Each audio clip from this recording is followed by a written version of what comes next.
Thanks for joining me again this week. I'm going to look through some of the trades we did last week, the reasons why we did those trades, and then we'll move on to some trade ideas for this week. So this time last week, I was talking about gold. This is the analysis I had sent out to my subscribers. Gold had been in a pattern for 3 weeks of crawling slowly higher for 2 days and then collapsing to wipe out all the gains and more. So I was using this pattern as my guide, selling a move to resistance. We hit my sell level around 1940, 1945 on Monday. Turned out to be a great trade. As I said here, I wonder if the major long-term topping pattern will eventually send gold tumbling. Well, it did send gold tumbling. So my theory did play out last week. Selling at 1945, can target 1936, 1944. My ultimate target was for 1913, 1911, and the actual low for the week was just below 1911. So really, I'm really happy with that. Managed to pick the high for the week, managed to pick the low for the week with my target. And if all you did was sell gold on Monday morning and run it through to the end of the week, you had a great week. You didn't really have to do anything else. If you missed selling it on Monday morning, that 1936, 1934 area was where we were re-entering shorts. Once we'd broken below there, that was the resistance. We had a nice bounce up to get into a short position. And of course, down we went to my 1911 target.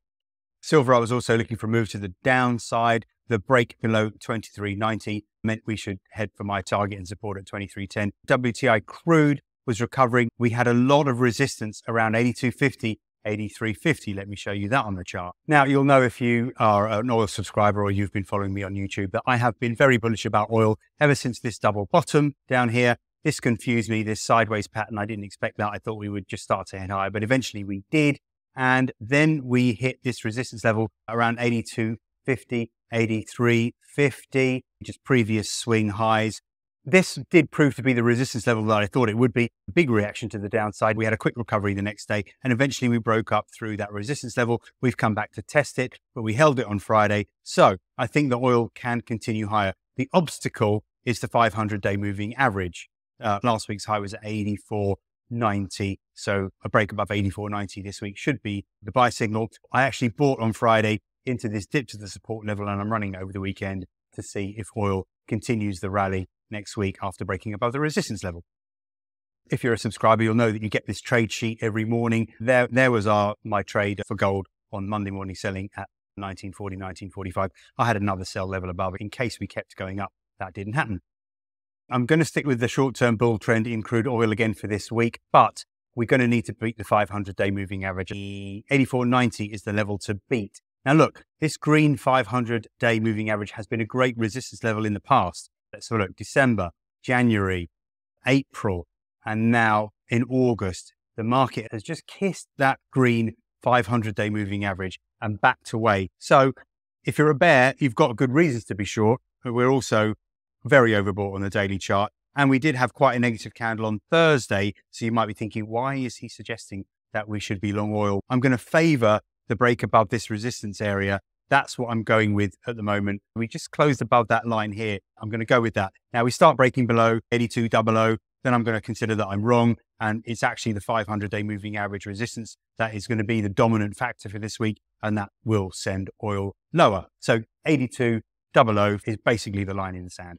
As I say, we did well in gold last week. I'm still really concerned about this triple top. I've been talking about this for months, so you must be aware of it if you've been following me. Massive triple top on the weekly chart being built up over a 3-year period. Obviously, we have to break the neckline before the triple top is valid, but I'm concerned that this will start to add pressure to the downside, and that is exactly what happened last week. So what's the outlook for gold this week? We are clearly in a downward channel. We have been for almost 4 months. That is the prevailing trend for me at the moment. We've moved below the 100-day moving average, about to approach the 200-day moving average. Is that something that the bulls can rely on? Well, it's not been a great support or resistance level recently, so I'm not going to put too much emphasis on it. It does coincide with the 38.2% fib that I've got on this chart. So 1900, 1895 will be the key level on the downside. If you think the gold is going to bounce from this oversold situation, that's your support level. That's where you want to be trying a long position. And then we've got this swing low down here at 1892. A break below 1890 would be the sell signal for this week.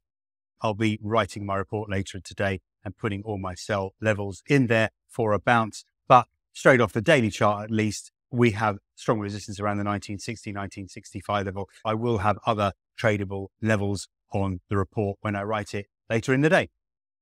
If you're not a subscriber and you do want the gold report, I'll put a link in the description box below so you can subscribe and get the signals for this week. This is silver, a less clear picture, but look, we have broken to the downside of this triangle. So to me, this looks more negative. Again, we are holding the 500-day moving average this time as a support level. That's the key level for me, around 22.55, 22.50. A break below there would be an important sell signal for silver, I think, this week. Hope it's helpful. Please do me a favor, like, share, and subscribe. Thanks very much.